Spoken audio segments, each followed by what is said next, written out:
اب یہ صرف آواز اونچی کرنے کی بات نہیں، نبی کریم صلی اللہ علیہ وسلم کو پکارنا بھی ہو تو سورہ نور کے اندر ہم پڑھ رہے ہیں کہ لا تجعلوا دعاء الرسول بینکم کدعاء بعضکم بعضا، کہ نبی پاک صلی اللہ علیہ وسلم کے بلاوے کو آپس میں ایک دوسرے کے بلاوے کی طرح نہ سمجھا کرو، اس طرح نہ بنایا کرو. یعنی جیسے ایک دوسرے کو تم نام لے کے پکار لیتے ہو تو نبی کریم صلی اللہ علیہ وسلم کو نام لے کے نہ پکارا کرو. نبی کریم صلی اللہ علیہ وسلم کا نام نامی اسم گرامی محمد ہے صلی اللہ علیہ وسلم، تو یا محمد کہہ کے نہ پکارا کرو، یا رسول اللہ صلی اللہ علیہ وسلم کہہ کے پکار لو. جیسے دوسرے لوگوں کو تو پکارتے ہو ویسے نہ پکارا کرو. اور ایک حدیث کے اندر آتا ہے کہ نبی کریم صلی اللہ علیہ وسلم نے فرمایا میری کنیت ابن قاسم، نبی پاک صلی اللہ علیہ وسلم کی کنیت تھی ابن قاسم، تو آپ نے فرمایا نام کسی نے رکھنا رکھ لو، کنیت نہ کوئی رکھے تاکہ پتہ چل جائے کہ نبی کریم صلی اللہ علیہ وسلم کی بات ہوئی ہے. اس لیے کہ نبی پاک صلی اللہ علیہ وسلم کو جو پکارا جاتا تھا تو اس وقت سمجھ نہیں آتی تھی کہ کس کو پکارا ہے. اگر کوئی شخص کہ ابن قاسم، اے ابن قاسم، تو نبی کریم صلی اللہ علیہ وسلم نے پیچھے مڑ کے دیکھا وہ کسی اور کو بلا رہا تھا. آپ نے فرمایا میری کنیت نہ رکھا کرو، اس لیے کہ یا محمد کہہ کے پکارنا تو ویسے اللہ نے منع کیا، اور کنیت کے ساتھ اگر کوئی شخص پکارے گا اور کنیت کے ساتھ کنیت رکھے گا تو وہ کنیت کے ساتھ پکارے گا، لہذا کنیت نہیں رکھنی چاہیے. اب نبی پاک صلی اللہ علیہ وآلہ وسلم جو ہیں ان کو اللہ نے قرآن میں بھی یہ ادب ملحوظ رکھا ہے کہ قرآن میں اللہ نے باقی نبیوں کے تو نام لے لے کے پکارا ہے، یا نوح ہو، یا ابراہیم اور یونس علیہ السلام ہیں اور یوسف علیہ السلام ہیں، اور جتنے بھی نبی ہیں ان کے نام لے لے کے اللہ کریم نے پکارا ہے. لیکن نبی کریم صلی اللہ علیہ وآلہ وسلم کو یا محمد کہہ کے اللہ نے نہیں پکارا صلی اللہ علیہ وسلم. کہیں یا ایھا المزمل کہا ہے، کہیں یا ایھا المدثر کہا ہے، یا ایھا الرسول کہا ہے. یعنی نبی کریم صلی اللہ علیہ وسلم کو کسی نہ کسی لقب سے پکارا ہے، اور یہ ادب کا تقاضا ہے. تو ہمیں بھی یہی بتایا جا رہا ہے کہ لا تجعلوا دعاء الرسول بینکم کدعاء بعضکم بعضا، آپس میں جس طرح بے تکلفی سے ایک دوسرے کو پکار لیتے ہو نبی کریم صلی اللہ علیہ وسلم کو اس طرح سے نہ پکارا کرو. لا ترفعوا اصواتکم فوق صوت، جب نبی پاک صلی اللہ علیہ وسلم کی بات آ جائے تو بس ختم. اچھا اس کو ایک اور طرح سے بھی دیکھ لیں کہ نبی کریم صلی اللہ علیہ وآلہ وسلم کی آواز کے سامنے اپنی آواز بلند نہ کرو. تو تب تو نبی پاک صلی اللہ علیہ وسلم موجود تھے، اور آج نبی کریم صلی اللہ علیہ وآلہ وسلم کی آواز کے سامنے آواز بلند نہیں کرنی. اس کا کیا مطلب؟ اس کا مطلب یہ ہے کہ جب نبی کریم صلی اللہ علیہ وآلہ وسلم کی بات آ جائے نا تو اس کے مقابلے میں کوئی بات نہ کرو. جب نبی پاک صلی اللہ علیہ وسلم کی حدیث بیان کر دی جائے، ہو صحیح حدیث، اور آپ کے سامنے بات کر دی جائے کہ یہ نبی پاک صلی اللہ علیہ وسلم کی بات، تو بس اس کے بعد ساری دلیلیں ختم ہو جانی چاہیے، ساری بحثیں ختم ہو جانی چاہیے کہ نبی پاک صلی اللہ علیہ وسلم نے فرمایا، بات ختم. یہ ہے نبی پاک صلی اللہ علیہ وسلم کی شان، اور یہ ہے نبی پاک صلی اللہ علیہ وسلم کی رسالت کا ادب کہ جو ہی نبی پاک صلی اللہ علیہ وسلم کے بارے میں پتہ چل جائے کہ آپ کا فرمان ہے تو گویا نبی کریم صلی اللہ علیہ وسلم کی آواز آپ کے کانوں میں پڑ گئی. صحابی نے کانوں میں آواز پڑی تھی نا، تو گلی میں آ رہا تھا اور آواز تھی نبی اکرم صلی اللہ علیہ وسلم کی، الفاظ تھے بیٹھ جانے کے. اب اس نے یہ نہیں سوچا کہ کس کو کہا گیا کہ بیٹھ جاؤ، اس نے وہ وہیں بیٹھ گیا. تو بعد میں لوگوں نے بتایا کہ آپ کو نہیں کہا تھا، وہ تو مجلس میں کوئی آدمی کھڑا ہوا تھا نبی کریم صلی اللہ علیہ وسلم، اس کو کہا تھا کہ بیٹھ جاؤ، تو وہ وہیں بیٹھ گیا. کیوں؟ آواز نبی پاک صلی اللہ علیہ وسلم. تو ہمارے سامنے جب نبی کریم صلی اللہ علیہ وسلم کا کوئی حکم آ جاتا ہے تو ہر چیز، ہر حکم، ہر دلیل وہ ختم ہو جانی چاہیے جب نبی پاک صلی اللہ علیہ وسلم کی بات. یہ ہے لا ترفعوا اصواتکم فوق صوت النبی، نبی پاک صلی اللہ علیہ وسلم کی آواز سے اپنی آواز بلند نہ کرو. تو نبی پاک صلی اللہ علیہ وسلم کا نام نامی آ جائے، آپ کی کوئی حدیث آ جائے، آپ کا فرمان اقدس آ جائے تو بس فوراً چپ کر جانا چاہیے. اس لیے کہ ہم آپس میں ایک دوسرے کی دلیلوں کا جواب دلیلوں سے دے سکتے ہیں، لیکن نبی کریم صلی اللہ علیہ وسلم کے فرمان کے بعد ہمارا چپ کرنا بنتا ہے. بس اس کے بعد ہمارے پاس کوئی جواب نہیں. اگر پھر بھی بولتے رہے نبی پاک صلی اللہ علیہ وسلم کی بات آ گئی پھر بھی بولتے رہے، آپ کا فرمان اقدس آ گیا پھر بھی بولتے رہے۔ ان تحبط اعمالکم، کہیں ایسا نہ ہو تمہارے سارے اعمال ضائع ہو جائیں، اس لیے کہ نبی کریم صلی اللہ علیہ وسلم کی شان میں گستاخی پر اللہ ناراض ہو جاتا، جب اللہ ناراض ہوتا ہے تو سارے اعمال ضائع ہو جاتے ہیں۔ تو ان تحبط اعمالکم وانتم لا تشعرون، کہیں تمہارے اعمال ضائع ہو جائیں اور تمہیں خبر بھی نہ ہو۔ یہ بات جب کہی جا رہی تھی تو یہ صحابہ کرام کو کہی جا رہی تھی، یہ منافقین کو نہیں کہا جا رہا تھا، یہ صحابہ کرام کو کہا جا رہا۔ منافقین تو پہلے ہی معلوم تھا کہ منافق ہیں، وہ تو اللہ اور اس کے رسول صلی اللہ علیہ وسلم کی بات مانتے ہی نہیں تھے، اور وہ اندر سے وہ تھے ہی کافر، اور وہ تو مانتے نہیں تھے۔ وہ نہیں ہیں یہ وہ ہیں جن کو پتہ ہی نہ چلے کہ ان کے اعمال ضائع ہو گئے، وہ سمجھ رہے ہوں کہ ہمارے اعمال ضائع نہیں ہوئے، وانتم لا تشعرون، تمہیں شعور ہی نہ ہو اور تمہارے سارے اعمال ضائع ہو جائیں، یہ اہل ایمان کو کہا جا۔ لہذا اتنی احتیاط کی ضرورت ہے، نبی پاک صلی اللہ علیہ وسلم کی فرامین جب سامنے آ جائیں، اور ہمارا رویہ بعض اوقات یہ ہوتا ہے، اللہ تعالیٰ معاف فرمائے بعض لوگوں کا، اکثر لوگ تو الحمدللہ نبی پاک صلی اللہ علیہ وسلم کی نام نامی کا بھی احترام کرتے ہیں، اور نبی کریم صلی اللہ علیہ وسلم کا فرمان اقدس آ جائے تو اس کا بھی احترام کرتے ہیں، لیکن بعض لوگ جو ہیں وہ اس قدر اللہ تعالیٰ معاف فرمائے بحث کے اندر، بحث جیت جانے کے چکر میں ان کو کوئی حدیث سنا دو کہ حدیثیں تو بہت ساری ہیں، باقی بات اور بات کرو، دلیلیں اور دو، حدیث کی بات چھوڑو، انا للہ و انا الیہ۔ اس سے بڑی گستاخی اور کیا ہو سکتی؟ حدیث کا مقام کیا ہے؟ حدیث کا مقام یہی ہے کہ اگر کسی شخص نے نبی کریم صلی اللہ علیہ وسلم کی صحیح حدیث کا انکار کر دیا، اللہ اکبر، تو اس کے سارے عمل ضائع ہو جائیں۔ اگر اس نے نبی کریم صلی اللہ علیہ وسلم کی بات سن لی، یاد کر لی اور پھر آگے پہنچا دی، سبحان اللہ، نبی کریم صلی اللہ علیہ وسلم فرماتے ہیں اللہ تعالیٰ ایسے شخص کو ہمیشہ خوش و خرم رکھے، جنہیں بات سنی، یاد کی اور آگے پہنچا دی، اللہ تعالیٰ اس کو ہمیشہ خوش و نظر اللہ عمران، اللہ تعالیٰ اس کو ہمیشہ خوش و خرم رکھے گا، گویا دنیا میں بھی خوش و خرم رہے گا، آخرت میں بھی خوش و خرم رہے گا۔ کیا بات اس نے کیا؟ کیا ہے؟ اس نے نبی پاک صلی اللہ علیہ وسلم کی حدیث سنی، یاد کی اور آگے پہنچا دی، اتنا ہی کام کیا، اللہ سبحان اللہ۔ اور اگر کسی شخص نے نبی پاک صلی اللہ علیہ وسلم کی حدیث اپنی طرف سے بنا لی، حدیث نہیں ہے، اپنی طرف سے بنا لی، اللہ اکبر، تو نبی کریم صلی اللہ علیہ وآلہ وسلم نے فرمایا فَلْيَتَبَوَّأْ مَقْعَدَهُ مِنَ النَّارِ، اس کو چاہیے کہ اپنا ٹھکانہ جہنم میں بنا لے۔ یعنی جس شخص نے نبی کریم صلی اللہ علیہ وآلہ وسلم کی من کذب علی متعمدن، کہ جس نے جان بوجھ کر میری ذات کے بارے میں جھوٹ بولا، حدیث نہیں ہے، حدیث بنا کے پیش کر دی، اللہ اکبر۔ مجھے کسی نے واقعہ سنایا، واللہ عالم، دروغ بر گردن راوی، کسی نے واقعہ سنایا، اس نے کہا کہ ایک عالم دین جو تھا وہ سوالوں کو جواب دے رہا تھا، تو کسی نے چٹ بھیج دی کہ اس کے جو مخالف عالم دین تھے، اس کے مخالف عالم دین، ان کی تدفین بقیع میں ہوئی تھی، جنت البقیع جس کو ہم کہتے ہیں، مدینہ منورہ۔ تو کسی نے چٹ بھیج دی کہ آپ تو ان سب کو گمراہ کہہ رہے ہیں، اور اس کی تدفین جو ہے وہ جنت البقیع میں ہوئی ہے، تو اس پر آپ کا کیا خیال؟ اب جس نے مجھے بتایا وہ کہتا ہے کہ ہم مجلس میں موجود تھے، واللہ عالم، میں نے پہلے عرض کیا دروغ بر گردن راوی، وہ کہتا ہے کہ اس نے آگے سے کہا کہ نبی کریم صلی اللہ علیہ وسلم کا فرمان ہے، نعوذ باللہ من ذالک، اس نے کہا نبی پاک صلی اللہ علیہ وسلم کا فرمان ہے کہ قیامت والے دن بقیع سے 60,000 منافق بھی اٹھیں گے، 60,000 منافق بھی اٹھیں گے، تو یہ جو جس شخص کا آپ نام لے رہے ہیں ان میں سے ہے۔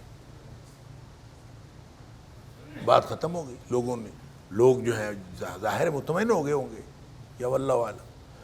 تو بعد میں کھانے پہ کسی نے پوچھا کہ حضرت یہ جو 60,000 منافق وہاں سے اٹھیں گے، یہ حدیث اس نے کہا کوئی حدیث کوئی نہیں ہے۔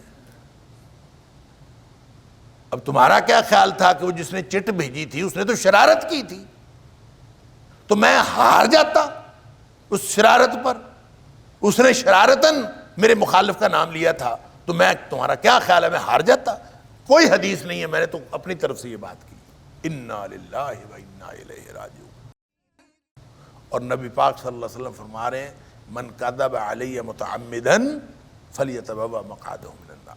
لہذا اتنی حساسیت ہے نبی پاک صلی اللہ علیہ وسلم کی شان کے بارے میں، آپ کی ذات کے بارے میں، آپ کے فرمان کے بارے میں، آپ کی حدیث کے بارے میں، اور اتنا ہی حساس رہنا چاہیے۔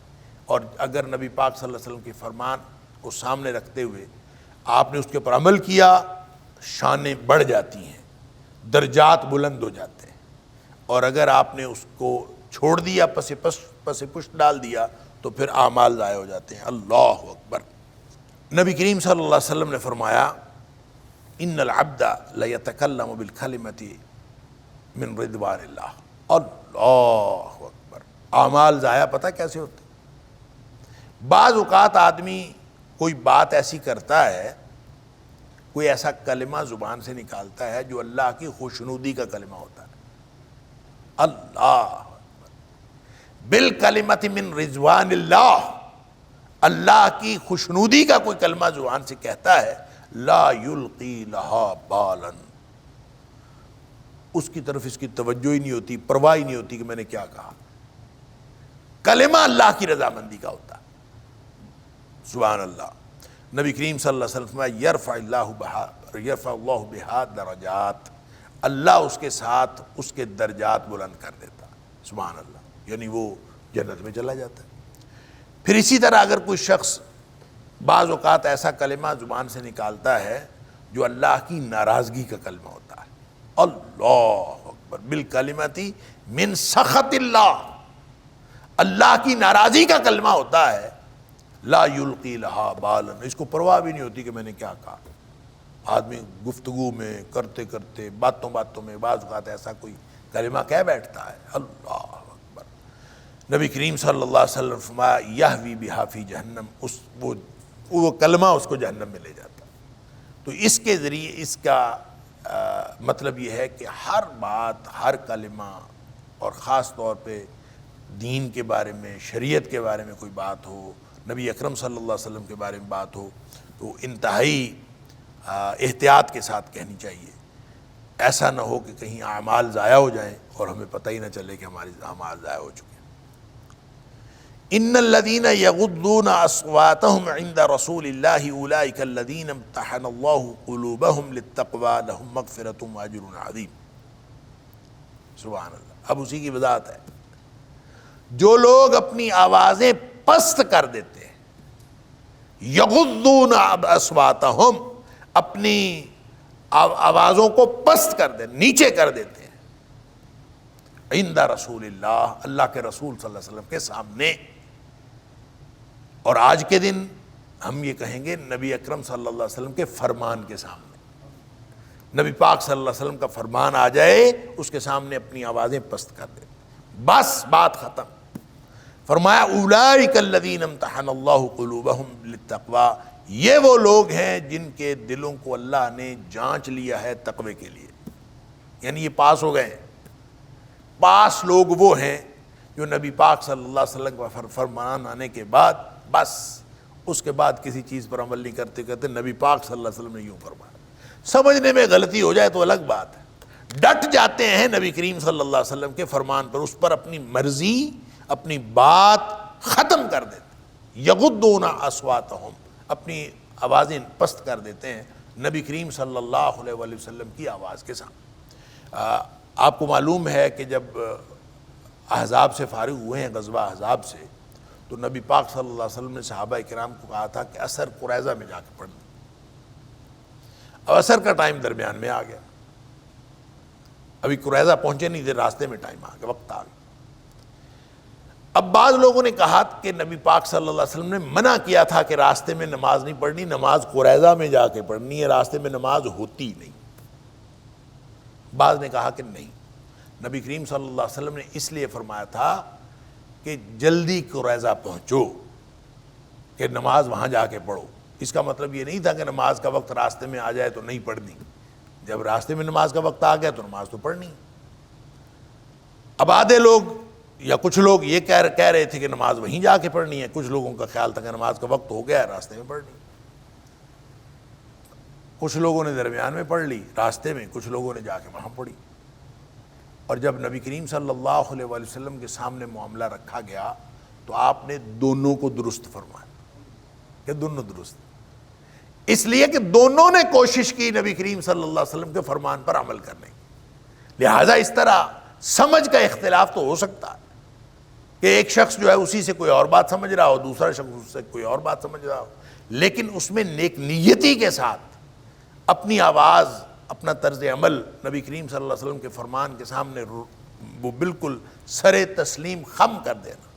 یغضون اصواتہم عند رسول اللہ، سبحان اللہ، جو نبی کریم صلی اللہ علیہ وسلم کے سامنے اپنی آوازیں پست کر دیتے ہیں۔ اولئک الذین امتحن اللہ قلوبہم للتقوی، یہ وہ لوگ ہیں جن کے دلوں کو اللہ نے آزما لیا ہے تقوی کے لیے۔ لہم مغفرۃ واجر عظیم، ان کے لیے مغفرت ہے اور ان کے لیے بڑا اجر ہے۔ سبحان اللہ۔ اب یہ کون لوگ ہیں جن کے لیے مغفرت ہے اور اجر عظیم ہے؟ کون لوگ ہیں؟ صحابہ کرام ہیں۔ صحابہ کرام کا یہ طرز عمل تھا کہ آپ نبی کریم صلی اللہ علیہ وسلم کی آواز کے سامنے اپنی آوازیں پست کرتے تھے۔ لہٰذا یہ جو اللہ کریم نے قرآن میں مختلف جگہوں پہ اللہ تعالیٰ نے صحابہ کرام کے بارے میں ارشادات فرمائے ہیں اور صحابہ کرام کی فضیلتیں بیان فرمائی ہیں، اور یہاں بھی یہ جو بات فرمائی ہے کہ لہم مغفرۃ واجر عظیم، ان کے لیے مغفرت ہے اور بڑا اجر ہے، تو یہ بڑے اجر والے اور مغفرت والے کون لوگ ہیں؟ یہ صحابہ کرام ہیں۔ سبحان اللہ۔ کیونکہ مخاطب قرآن کے اولین مخاطبین وہی ہیں۔ ان الذین ینادونک من وراء الحجرات اکثرهم لا یعقلون، بے شک وہ لوگ جو آواز دیتے ہیں آپ کو، ینادونک، جو آپ کو پکارتے ہیں، من وراء الحجرات، حجروں کے پیچھے سے یا حجروں کے باہر سے۔ ورا جو ہے اس کا مطلب آگے بھی ہوتا ہے، ورا کا مطلب پیچھے بھی ہوتا ہے۔ تو جو حجروں کے پیچھے سے آپ کو آوازیں دیتے ہیں، اکثرہم لا یعقلون، ان میں سے اکثریت جو ہے وہ عقل نہیں رکھتی۔ یہ بنو تمیم والے جب آئے تھے نا، جس میں اقرا بن حابس بھی تھا اور مختلف لوگ تھے، یہ پینڈو لوگ تھے، دیہاتی اجڑ قسم کے، یعنی بدو، جو اپنے ان کو کوئی شہری یا جو شہری سے مراد باہمی جو معاملات ہیں، مہذب معاملات، ان کا کوئی بہت زیادہ نہ ایکسپیرینس تھا اور نہ ہی ان کو کبھی اس طرح کا موقع ملا، تو اپنے حساب سے انہوں نے آ کے بات کر دی اور انہوں نے آ کے نبی کریم صلی اللہ علیہ وسلم کے حجروں کے باہر سے ہی آوازیں دینا شروع کر دیں، یا محمد یا محمد، اے محمد صلی اللہ علیہ وسلم باہر آؤ، اے محمد صلی اللہ علیہ وسلم باہر آؤ، ہم نے آپ سے بات کرنی، اندازہ کر۔ اب نبی کریم صلی اللہ علیہ وسلم کے یہ جو حجرے تھے، اس کی بعض مفسرین نے تفصیل بیان فرمائی ہے، اور میں نے جب ہم نے سورہ حجرات کا لیا تھا تعارف، تو اس میں بھی میں نے عرض کیا تھا کہ حجرے جو ہیں نبی کریم صلی اللہ علیہ وسلم کے 9 حجرے تھے ازواج مطہرات کے، اور حجرہ بنیادی طور پر ایسی عمارت کو کہتے ہیں جس کے ارد گرد 4 دیواری ہو، جو بھی 4 دیواری ہو اس کو حجرہ کہہ سکتے ہیں۔ اور نبی کریم صلی اللہ علیہ وسلم کے جو حجرے تھے، اس میں سے ایک حصہ جو ہے وہ چھت کے ساتھ ہوتا تھا اور ایک حصہ بغیر چھت کے ہوتا تھا۔ تو یہ سارا جو چھت کے بغیر، یعنی اس کو صحن کہہ لیجئے، صحن اور کمرہ دونوں ملا کے جو ہے ان کو کہا جاتا تھا کہ یہ حجرہ، اور وہ کل جو ہے وہ یوں کہہ لیجئے کہ 15x12 کا ایک کمرہ ہوتا تھا اور 12x12 کا ایک صحن ہوتا تھا آگے، اور اس کے آگے 4 دیواری کی ہوتی تھی اور اس کے سامنے جو ہے وہ دروازہ لگا ہوتا تھا۔ اور یہ حجرے قائم رہے ہیں، ولید بن عبد الملک تک جو ہے یہ حجرے موجود رہے، اور ولید بن عبد الملک نے یہ جو اموی حکمران تھا، اس نے پھر نبی کریم صلی اللہ علیہ وسلم کے سارے امہات المومنین کے حجرے ختم کر کے اس نے اس کو مسجد نبوی میں شامل کر دیا۔ کہتے ہیں کہ اس موقع پر جو بھی لوگ موجود تھے تابعین میں سے، وہ بہت روئے کہ یہ نبی کریم صلی اللہ علیہ وسلم کی نشانی تھی، یہ باقی رہنی چاہیے تھی۔ حضرت سعید بن مسیب وغیرہ نے یہ کہا کہ یہ نشانی باقی رہتی اور تاکہ لوگ باہر سے آتے، آ کے وہ ان کو دیکھا کرتے اور ان کو یہ پتہ چلتا کہ نبی کریم صلی اللہ علیہ وسلم جو ہیں وہ کس طرح سے آپ زندگی گزارتے تھے، اور اس سے لوگوں کو عبرت اور نصیحت ہوتی، اور زہد اور ورع جو ہے لوگوں کی طبیعت کے اندر زہد پیدا ہوتا نبی پاک صلی اللہ علیہ وسلم کے حجروں کو دیکھ کر۔ لیکن بہرحال وہ ولید بن عبد الملک نے اس کو ختم کرا دیا، اور لیکن اس وقت نبی کریم صلی اللہ علیہ وسلم کی حیات طیبہ میں جب یہ حجرے موجود تھے تو یہ بنو تمیم کے لوگ آئے ہیں اور اونٹوں پہ سوار تھے، اور پیچھے آ کے ان کو پتہ چلا کہ یہ نبی کریم صلی اللہ علیہ وسلم کے حجرے ہیں، تو آوازیں دینی گئی، یا محمد یا محمد۔ اب دیکھیں یہاں دو بد تہذیبیاں ہیں۔ ایک تو یہ ہے کہ نبی کریم صلی اللہ علیہ وسلم کو اس طرح سے پکارا جا نہیں سکتا، نبی پاک صلی اللہ علیہ وسلم کو پکارنے کے آداب الگ ہیں۔ اور دوسری بات یہ ہے کہ نبی کریم صلی اللہ علیہ وسلم گھر میں تشریف فرما تھے، اور خاص طور پہ ایک ایسی ہستی جس کا کام ہی لوگوں کی فلاح و بہبود ہے، لوگوں کو تعلیم دینا ہے، لوگوں کے سوالوں کے جواب دینا ہے، لوگوں کی پریشانیوں کا حل کرنا ہے، وہ جب سارے معاملات نپٹا کے اپنے گھر تشریف فرما ہوتے ہیں تو اس کو گھر سے جا کے اس طرح ڈسٹرب کرنا کہ فوری طور پر نکلو اور ہماری بات سنو، یہ دوسری بد تہذیبی ہے، یعنی نبی پاک صلی اللہ علیہ وسلم کے آداب کے خلاف ہے، یہ ایک الگ بات ہے۔ اور یہ تو کوئی آج کے دور کے علماء میں سے یا ایسے لوگوں میں سے ہو جو لوگوں کے مسائل حل کرنے کی اور لوگوں کے جو ساتھ کاؤنسلنگ کی کا کام کرتا ہے، تو وہ جب اپنے گھر ہوتا ہے تو گھر میں اس کو کوئی گھر اپنے آرام کے لیے بھی وقت چاہیے، اپنے اہل خانہ کے لیے بھی کوئی وقت چاہیے، اور وہاں جا کے ان کو بلانا شروع کر دینا کہ آؤ آ کے میری بات سنو، یہ دوسری بات ہے۔ لہٰذا یہ دونوں باتیں ملحوظ رکھنی چاہیے، نہ تو کسی کو اس طرح سے ڈسٹرب کرنا چاہیے، اور نہ ہی نبی پاک صلی اللہ علیہ وسلم کی شان میں گستاخی کرنی چاہیے۔ اور نبی کریم صلی اللہ علیہ وسلم کی شان میں گستاخی، ان الذین ینادونک من وراء الحجرات، جو آ کے حجروں کے پیچھے سے آپ کو بلاتے ہیں، یہ حجرات جو ہے یہ جمع الجمع ہے، حجرات، حجرہ جو ہے اس کی جمع ہوتی ہے حجر، اور حجر کی جمع ہے حجرات۔ تو بہرحال یہ جو آپ کے کمرے تھے، حجرے تھے، ان کے پیچھے سے کوئی بھی آپ کو جو آواز دیتے ہیں ان کے بارے میں فرمایا اکثرہم لا یعقلون، ان میں سے اکثریت جو ہے وہ عقل نہیں رکھتے۔ اب نبی کریم صلی اللہ علیہ وسلم کو پکارنے والے یہ جو بنو تمیم والے آئے تھے اعرابی، اب ان کو قرآن کہتا ہے اکثرہم لا یعقلون۔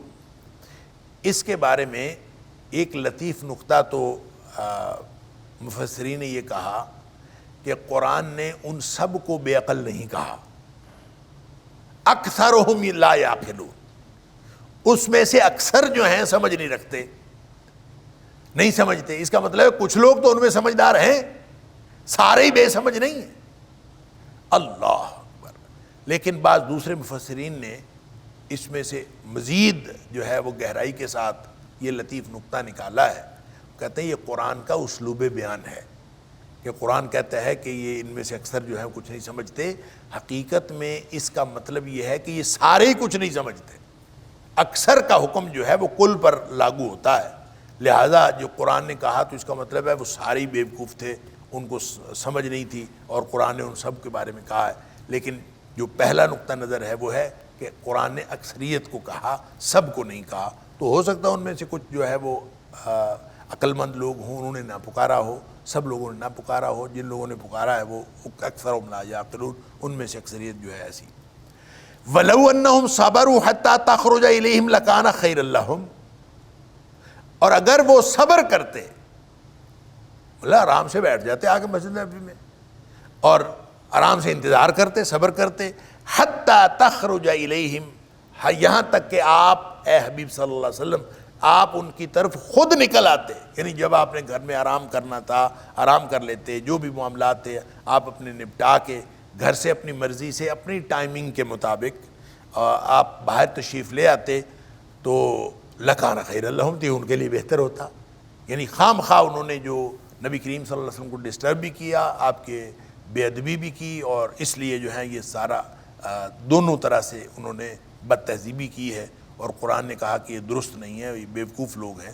وَلَوْ أَنَّهُمْ صَبَرُوا حَتَّى تَخْرُجَ إِلَيْهِمْ لَكَانَ خَيْرًا لَهُمْ، اگر وہ صبر کرتے اور نبی پاک صلی اللہ علیہ وسلم ان کی طرف نکل آتے، لَكَانَ خَيْرًا لَهُمْ، یہ ان کے لیے بہتر ہوتا۔ وَاللَّهُ غَفُورٌ رَحِيمٌ، اور اللہ بہت بخشنے والا اور ہمیشہ رحم کرنے والا۔ کیا مطلب؟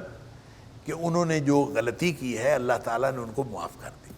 یہ غلطی ہے نا، مطلب ایک آدمی آیا ہے، وہ عربی ہے، اس کو پوری طرح پتہ نہیں ہے ساری باتوں کا، عقل نہیں رکھتا، سمجھتا نہیں ہے، اللہ اس کو معاف کر دیتا۔ یہ وہ بات ہے جو ہمیشہ میں عرض کیا کرتا ہوں کہ وہ جو کہتے ہیں نا ignorance of law is no excuse، کہ جو شخص یہ کہے نا کہ مجھے قانون کا پتہ نہیں تھا، تو کہتے ہیں کہ یہ کوئی ایکسکیوز نہیں ہے، یہ کوئی ایسا بہانہ نہیں ہے اس کو قانون مانتا ہو۔ یہ اصول جو ہے ignorance of law is no excuse، یہ دنیا کے قانون کا اصول ہے کہ اگر کسی کو قانون کا نہیں پتہ تو یہ کوئی بہانہ نہیں ہے۔ اگر آپ نے آپ نے گاڑی چلانی ہے تو پہلے رول سیکھیں پھر جائیں۔ تو رولز سیکھنا، قانون کا پتہ ہونا، یہ ہر شہری کا فرض ہے کہ وہ قانون کا خود پتہ کرے۔ لہذا وہ کہے کہ مجھے قانون کا نہیں پتہ تو یہ کوئی بہانہ نہیں۔ شریعت میں یہ بہانہ ہے، اگر کسی کو نہیں پتہ سیکھنے کے لیے اس کو چاہیے کہ وہ سیکھے، اور اگر کسی کو نہیں پتہ، علم نہیں ہو سکا، کسی بھی وجہ سے اس کو علم نہیں ہو سکا، تو شریعت اس کو مارجن دیتی ہے۔ اور یوں کہہ لیجئے کہ ignorance of law is excuse، اسلام کے اندر جو ہے وہ اگر کسی چیز کا نہ پتہ ہو تو شریعت اس کو مارجن دیتی ہے۔ اس کی وجہ سے پکڑتی کس کو ہے؟ ہو سکتا ہے جو بتانے والے ہیں وہ پکڑے جائیں، جن کو چاہیے تھا کہ وہ بتا دیتے انہوں نے نہیں بتایا وہ پکڑے جائیں، جس کی ذمہ داری تھی بتانا وہ انہوں نے ذمہ داری میں کوتاہی کی ہے تو وہ پکڑے جائیں، ہو سکتا ہے واللہ عالم۔ لیکن جس شخص کو نہیں پتہ تو اللہ فرماتا ہے واللہ غفور الرحیم، ان بیچاروں نے غلطی کی ہے، بیوقوف لوگ ہیں، ان میں سے اکثریت بے سمجھ ہے، اور اللہ تعالیٰ نے ان کی اس ناسمجھی اور اس بے سمجھی کی باوجود واللہ غفور الرحیم، اللہ تعالیٰ بہت بخشنے والا اور رحم کرنے والا ہے۔ یہی وہ وفد آیا تھا نا جس کے بارے میں، یہ بنو تمیم کے بارے میں حضرت عمر فاروق رضی اللہ تعالیٰ عنہ اور حضرت ابوبکر صدیق رضی اللہ تعالیٰ دونوں آپس میں گفتگو کر رہے تھے کہ ان کا امیر کون ہونا چاہیے، اقرا بن حابس ہونا چاہیے، فلاں ہونا چاہیے، فلاں، آپس میں گفتگو کی تو اس میں آواز تھوڑی سی بلند ہوئی اور اللہ تعالیٰ نے یہ آیت نازل فرمائی، اور اس کے بعد ان کی آوازیں ہمیشہ کے لیے پست ہو گئیں۔ اللہ اکبر۔ ان هذا القرآن يهدي للتي هي اقوم ويبشر المؤمنين الذين يعملون الصالحات ان لهم اجرا كبيرا۔